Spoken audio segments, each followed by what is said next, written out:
Olá, começa agora mais um TV Urbanitários.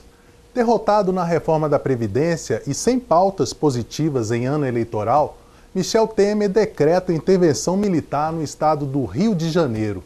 Mas qual a finalidade e a eficiência de uma medida tão extrema quanto a essa? Para nos ajudar a responder essa pergunta, está aqui nos estúdios da TV Comunitária de Brasília o professor da UNB, Marcelo Neves, que é doutor em Direito Constitucional. Seja bem-vindo, professor. É um prazer tê-lo aqui na TV Urbanitários e muito obrigado por ter aceito o nosso convite. É um prazer estar também aqui com a TV Urbanitário e dos Urbanitários e também estar na sua presença, Henrique, poder participar e contribuir com o programa. E a audiência também, eu conto que possa servir de alguma maneira a minha entrevista.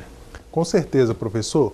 A intervenção por um militar na segurança pública no estado do Rio de Janeiro, ela é adequada? O general do Exército, o Walter Braga Neto, ele está preparado para isso?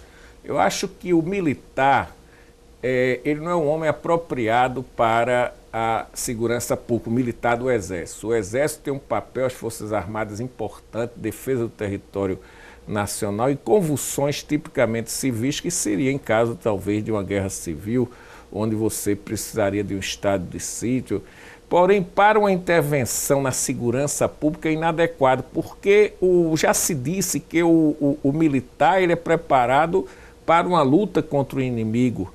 Então, quando você militariza a intervenção, você trata o próprio povo, e principalmente o povo mais pobre, as camadas populares, como inimigo do Estado. Por isso eu entendo que a solução não é adequada. Além disso, cabe considerar que nesse aspecto de o presidente determinar que tenha caráter militar a intervenção, um dispositivo que ele teria funções militares, me parece que aí cabe no mínimo a inconstitucionalidade parcial do decreto, porque o artigo 142 diz que quando o militar exerce temporariamente funções civis, ele fica como agregado para ele poder exercer aquilo como civil. Então, acho que aí é um problema também constitucional, mas esse não é o maior problema. Para mim, o maior problema é o problema político e também o problema da ineficiência também do resultado. São esses dois elementos que são os mais relevantes e eu acho inadequada essa intervenção nos termos que está sendo realizada.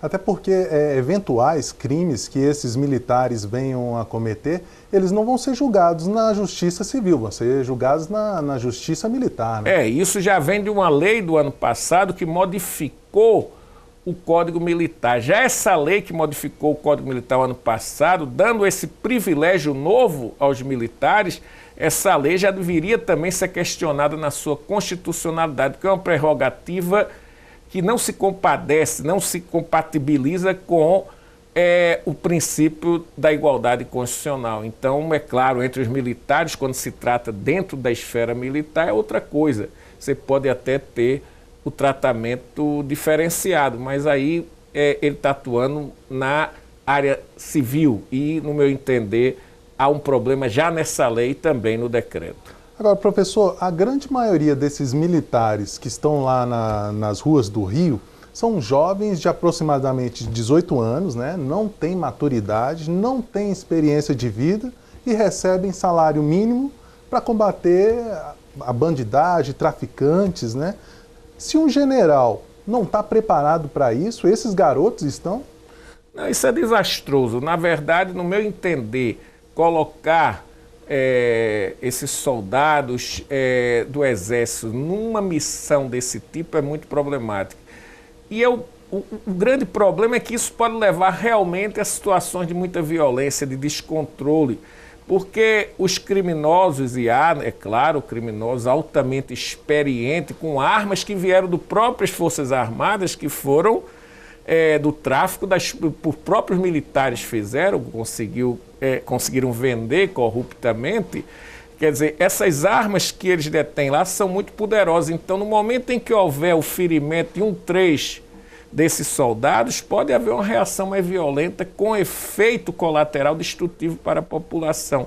Então é uma situação muito delicada. Há estudiosos da segurança pública, como o professor Mise, que deixa bem claro, não se resolve assim, quer dizer, a ocupação tem que ser superada com um trabalho muito mais amplo, social, de ocupação, evidentemente, da favela, mas a ocupação da favela com escolas públicas de nível, com postos de saúde de nível, porque esse pessoal fica muito dependente dos traficantes, eles são excluídos dos acessos aos benefícios estatais e esses traficantes poderosos, eles servem como anteparo social para setores pobres da favela. Então, essas formas de construção interna de lealdades, ela existe porque o Estado não está presente e há muita exclusão social.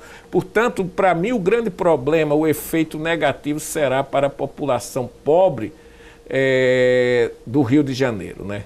Ou seja, a intervenção tem que ser não somente na segurança pública, mas também na saúde, na educação, geração de empregos. Sim, é claro. Se você pensar bem, o Rio está destruído na capacidade de atuar. Então, se a gente pensasse consequentemente, as áreas sociais é que precisariam de uma intervenção da União muito mais do que isso. Agora, evidentemente, você poderia pensar numa intervenção nessa área de segurança pública com pessoas adequadas, com um procedimento que possibilitasse uma atuação menos corrompida do poder público no Rio de Janeiro. É claro que poderia se tentar, mas não dessa forma onde a violência física, o enfrentamento é considerado como o ponto primário e fundamental. Isso é que está totalmente inadequado no caminho que está se tomando nesse caso. Agora, professor, no ano passado, numa audiência pública no Senado, o general do Exército, Eduardo Vilas Boas, se posicionou contra essas intervenções militares e disse que esses decretos, né, de garantia da lei e da ordem são, abre aspas, desgastantes e inócuos, fecha aspas, e precisam ser repensados. A crítica vem do alto escalão do Exército. Né? Eu acho que nesse caso, ele está correto nesse ponto, isso desmoraliza muito as Forças Armadas, porque se ela atua e o resultado não vem, fica um pouco a chacota pública de respeito, e isso é negativo para o país e para o respeito às Forças Armadas. Mas, se eu não me engano, as informações que você tem que, nesse contexto, o general ele não teve força em relação ao ministro-chefe da Segurança Institucional, Etchegoyen, né, que esse teve força para impor-se e determinar a intervenção. Então, houve uma luta interna, houve um conflito interno dentro do próprio Exército a respeito da intervenção. E o general Vilas Boas foi, pelo que se informa, é claro, são informações muito vagas na internet, com alguns jornalistas investigativos, que diz que ele foi derrotado nesse caso. Então, aquela ala mais conservadora, mais, vamos dizer assim, pró-golpe de 64, ela se afirmou com essa intervenção, quer dizer, ela ganha força com essa intervenção. Agora, professor, os militares, como o senhor disse, que o general Vilas Boas não teve força, mas se junto com ele tivessem outros militares e se recusassem a fazer uma intervenção dessa natureza, eles teriam algum tipo de penalidade? Eu acho que, evidentemente, se houvesse uma reação dentro do Exército, perderia força, evidentemente, o Executivo Federal. Mas essa reação não é tão forte dentro do próprio Exército. Agora, o fato é que não parece que a maioria das Forças Armadas, quer dizer, esteja interessada nessa intervenção. Isso é algumas cúpulas que se afirmam exatamente numa visão militarista do Estado, né? Então, esse é um problema perigoso, porque como Temer termina o seu mandato dia 31 e volta para ser um cidadão comum, com todas as complicações que isso pode levar para os processos graves, é claro que pode haver um cálculo dele, que ele voltar, ele pode passar pelos dissabores que está passando o ex-governador do Rio, porque as acusações contra ele são do mesmo nível. Então, de repente, um juiz de primeira instância poderá determinar a sua prisão. É claro que pode haver habeas corpus, mas a preventiva em face de alguns fundamentos jurídicos. Então, esse cálculo pode estar sendo feito e isso pode questionar a própria possibilidade que antes eu achava que era uma mera ilusão nossa de se querer impedir a realização da eleição com a prorrogação de mandato, seja com apoio do Congresso, que é muito improvável, porque o presidente da Câmara não está disposto a dar esse apoio, porque ele tem interesse em ser candidato, seja também com a decisão que seja autoritária mesmo, de fechamento institucional. Então isso me preocupa um pouco já por causa dessa medida agora e a possibilidade que se expanda esse tipo de orientação. O senhor acha que uma intervenção dessa natureza pode interferir no processo eleitoral em outubro? Eu acho que não a intervenção em si isoladamente, mas o que eu acho é que as consequências podem levar a se exigir setores mais conservadores, exigir que se amplie o poder militar no país, e isso pode levar a uma quebra institucional mais radical, não de uma forma apenas parlamentar judicial, como foi o golpe, quer dizer, a inconstitucionalidade está no impeachment. Eu acho que você teria que considerar o impeachment como inconstitucional. Então, tudo isso está ocorrendo, é inconstitucional, no meu entender, mas o Supremo não admitiu. Então, se você vai isoladamente para essa intervenção, tem aspectos inconstitucionais, mas ela toda isoladamente, ela não é inconstitucional. Então, penso que a luta política é muito importante nesse momento. Ela é mais importante do que qualquer luta judicial, porque o Supremo está muito fragilizado nesse contexto, ele está incoerente. Ele mostra parcialidade, quer dizer, muito frequentemente. A presença do ministro Gilmar é muito forte e ele é um aliado do presidente, ele é um agente político, claramente um agente político. Então, faz visitas semanais ao Palácio do Planalto. Então, esse agente político dentro, ele tem uma força muito grande e ele inibe os outros que são frágeis, em termos de caráter, talvez até, né? Então, tudo isso dificulta uma possibilidade que o Supremo atue mais corretamente, impedindo esses excessos do Executivo. Agora, professor, essa intervenção militar, ela foi aprovada essa semana pelos deputados e senadores, né? Agora, ninguém sabe quanto vai custar essa intervenção para o povo brasileiro, né? É porque é preciso deixar claro que os recursos para bancar essa intervenção vão vir do governo federal, ou seja, vão sair do Ministério da Educação, da Saúde, Ciência e Tecnologia e de outros fundos, né? É claro, vai haver gastos federais e esses gastos, evidentemente, serão gastos da União e isso tem um impacto orçamentário, sem dúvida. Você vai superestimar a dimensão repressiva do Estado em detrimento da prestação de serviços que são prestação de serviços de cunho fundamental, que se refere. É claro que a segurança é um direito fundamental, mas o elemento repressivo do Estado aí vai ganhar uma força maior do que aqueles elementos prestativos de benefícios, que são os benefícios, principalmente dos direitos sociais, numa sociedade como a nossa, tão desigualitária, né?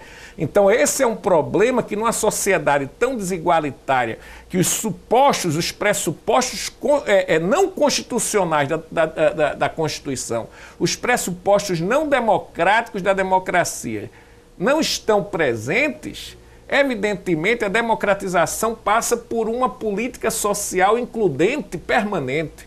E o que está ocorrendo com esse governo, ele retira toda a política social, quer dizer, ele tende a reduzir progressivamente e fortificar a dimensão repressiva. E nesse contexto você veja que até um professor que apresenta agora um curso sobre o golpe e a consequência para o futuro da democracia. Tinha um gozador hoje, aluno meu, que dizia: professor, só tem um erro nesse curso, e o futuro da democracia, essa parece que não tem futuro.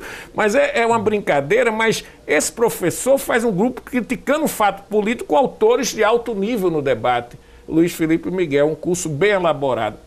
O ministro da Justiça, o ministro da Educação quer processá-lo. Isso é um absurdo. Eu pergunto, se alguém fizer um curso dizendo que foi legal o impeachment, ele tem o direito, ele vai defender no seu curso na faculdade de Direito, outra faculdade, que houve ilegalidade no impeachment.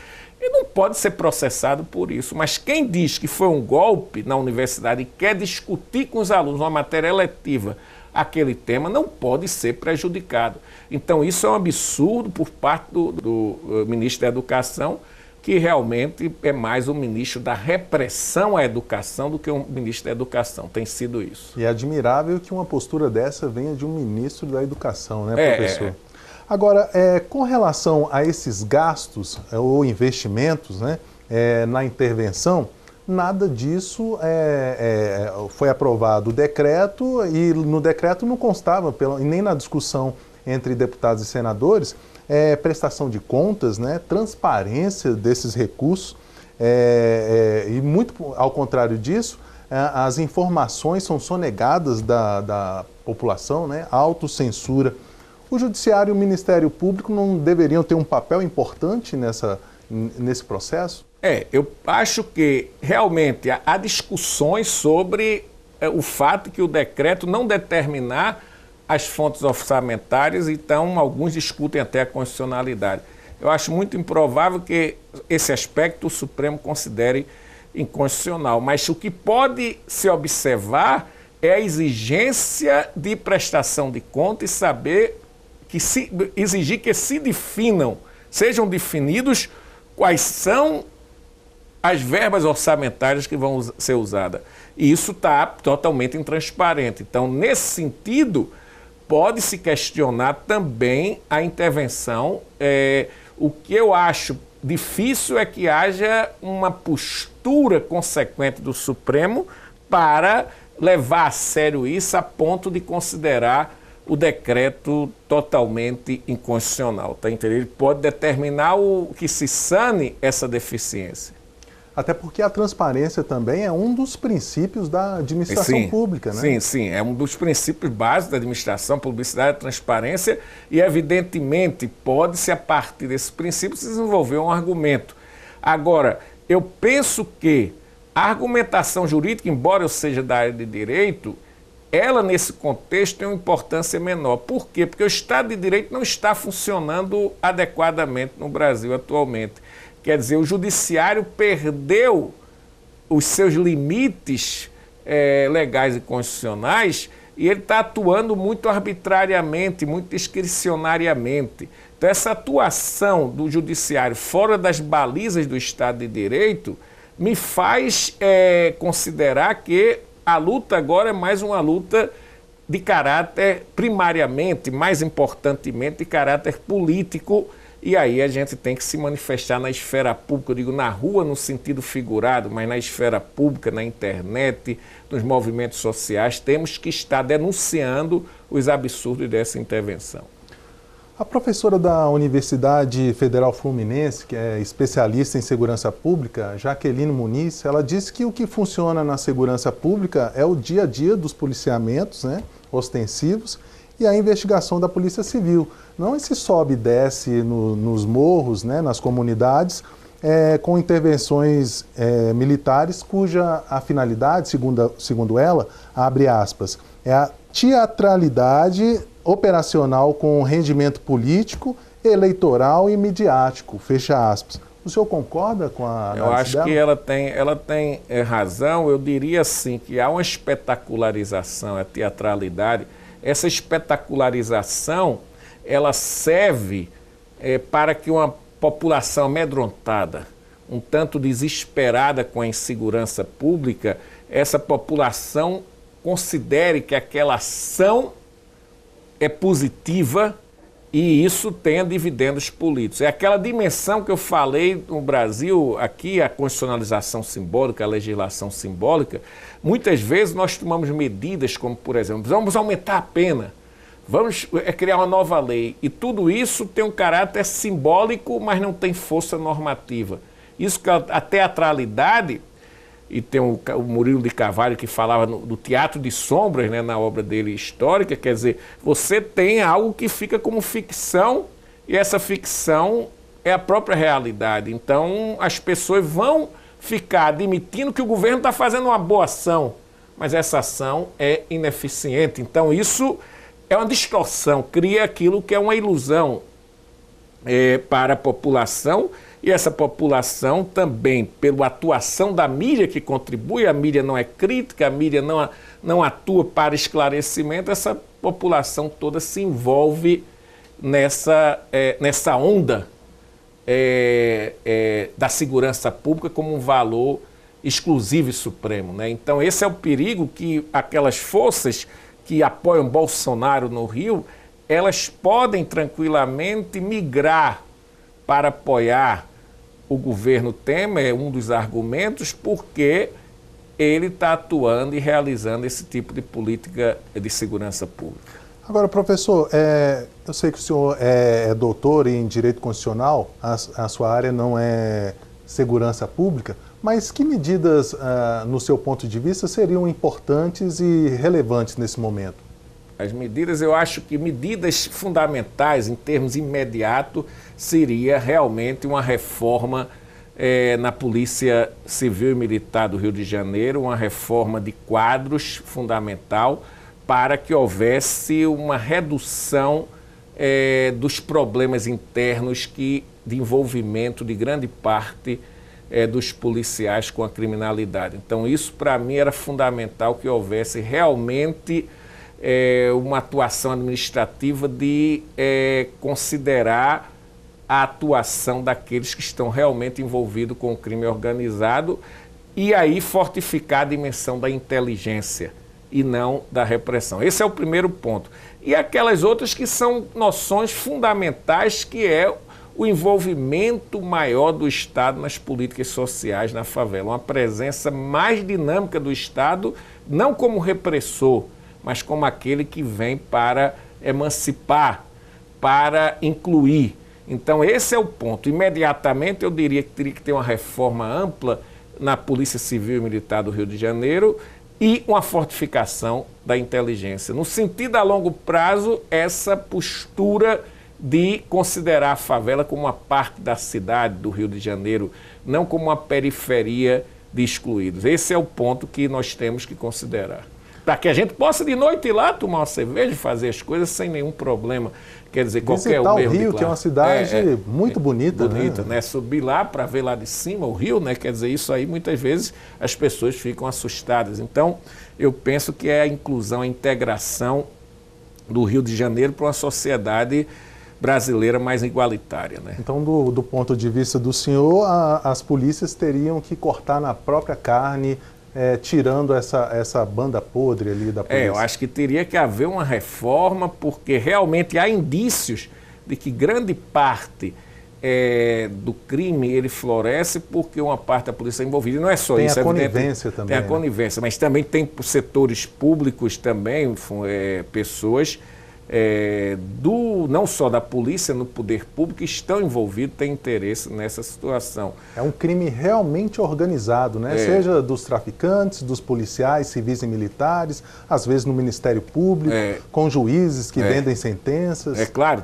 teve juízes já que foram condenados em face de envolvimento diretamente com a proteção. E como resolver um problema de uma natureza tão complexa quanto essa? Não é uma solução fácil como uma intervenção militar. Né? Não, isso é muito pontual, isso é muito ilusório, como se fosse aquela coisa que você quer mostrar-se, mas você não tem as condições, não tem a capacidade de realizar aquilo, mas mostra-se algo, uma capa, uma ilusão. Então, no meu entender, nós temos que ter políticas mais a médio e a longo prazo, essas é que podem ter uma uma influência maior. Mas vejam bem, o ano passado, no Carnaval, o Rio teve mais atos de violência, de homicídio, que esse ano.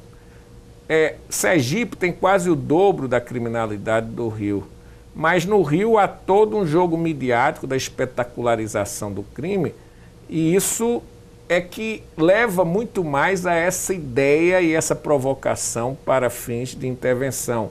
Então há uma certa contradição quando nós observamos que estados como Sergipe e Ceará estão numa situação muito mais grave e a intervenção vem para um estado que, dentro da estrutura dos estados brasileiros, não é o dos mais violentos, entendeu? O senhor citou Sergipe, Ceará, mas também tem São Paulo, que sofre com altos índices de criminalidade, né? Bahia também. São Paulo está menor agora do que o Rio. Agora, no Nordeste tem estados que estão... Por exemplo, na época que fazia um grande alarde sobre o governo Brizola da violência no Rio, o Rio tinha menos violência do que São Paulo, e muito menos do que Pernambuco. Pernambuco estava acima de São Paulo e Rio. Mas o Rio era concentrado porque a mídia tinha certos interesses políticos em atingir Brizola, principalmente a TV Globo. Então essa situação é muito problemática, porque você, de certa maneira, distorce imensamente as condições factuais, né? A sede das dos principais veículos de comunicação do Brasil estão ali em Rio e São Paulo. Então é como se o Brasil fosse Rio e São Paulo, né? De certa maneira, é uma centralização excessiva de poder e de concentração federativa, um federalismo totalmente, vamos dizer, desigualitário, onde você observa que uma parte da federação tem, quer dizer, o estado de São Paulo chega a quase 40% da renda e o resto regiões muito pobres, né? Então essa situação é uma situação que também passa por esse federalismo, que não é um federalismo associativo, ele é um federalismo que é desintegrador, entendeu? Agora, professor, como o senhor citou Sergipe e o Ceará e outros estados também vivem momentos de calamidade na segurança pública, se começar a eclodir intervenções militares federais pelo Brasil tudo, qual seria a consequência disso? Claro, se você começa a ampliar intervenções em vários estados, chega uma hora que aquilo começa a ter uma militarização da vida pública e a quebra do federalismo. Evidentemente, a quebra do federalismo vai implicar, nesse contexto também, uma grande viabilidade da ruptura com o Estado de Direito. Então, se não houver, em determinado momento, uma reação a isso, seja um grande movimento político ou uma atuação controladora do poder público através do judiciário, que eu acho muito improvável, essa situação pode realmente se expandir negativamente.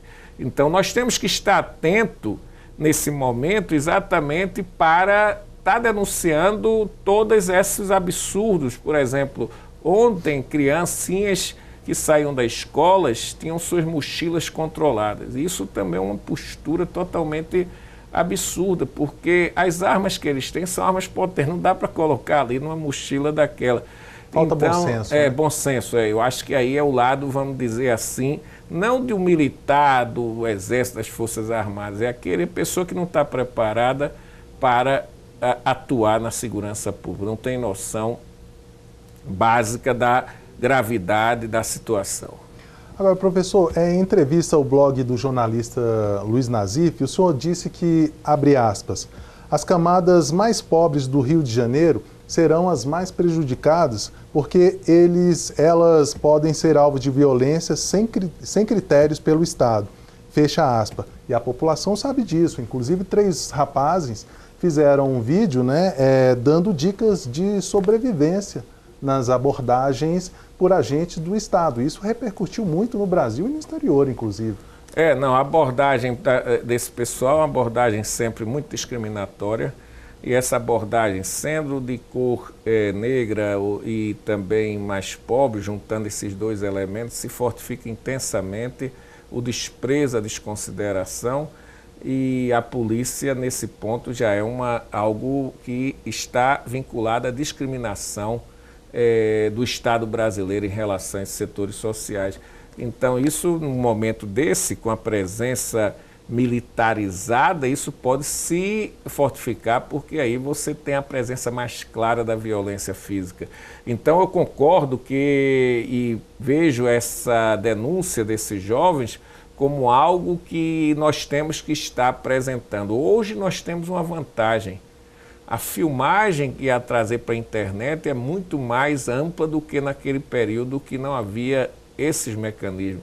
Então, os absurdos vão aparecer mais frequentemente e isso pode levar a uma reação. Eu acho que os grandes problemas de ilegalidade e de inconstitucionalidade vão ocorrer com a execução das medidas. Esse será o momento onde vai ficar mais gritante, vão ficar mais gritantes as inconstitucionalidades e ilegalidades. E aí temos que estar presente para denunciar. E aí, nesse caso, sim, levar para o judiciário aquelas situações gritantes que provavelmente ocorrerão.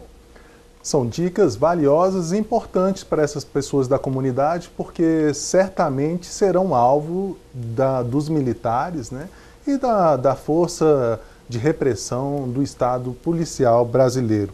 Professor, infelizmente, nosso tempo chegou ao final. Gostaria de agradecer a sua presença aqui na TV Urbanitários e para que o senhor fizesse as suas considerações finais. Eu agradeço, Henrique. Foi um prazer estar aqui na TV dos Urbanitários e eu diria que também, para complementar, esse é um momento que nós precisamos estar atento e esse estar atento significa exatamente todo mundo que tiver informação que seja dessa atuação ilegal, de respeito aos direitos humanos e fundamentais daquela população mais carente, mas também de outras pessoas, evidentemente, pode ser um de classe média ou classe rica que venha a sofrer isso e merece também a proteção judicial, é bom que seja transmitido pela internet, seja denunciado para que a gravidade da situação se torne clara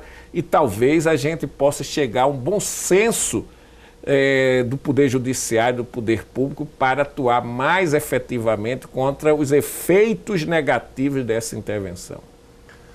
É isso. Eu conversei com um professor de Direito Constitucional da UNB, professor Marcelo Neves, que é doutor em Direito Constitucional e falou sobre o decreto de intervenção militar de Michel Temer no Rio de Janeiro.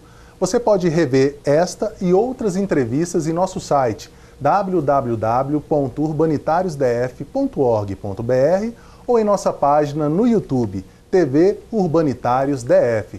Você também pode mandar sugestões e críticas para comunicação@estildf.org.br ou pelo nosso WhatsApp 99144 8075, 99144 8075. Muito obrigado pela companhia e até a próxima.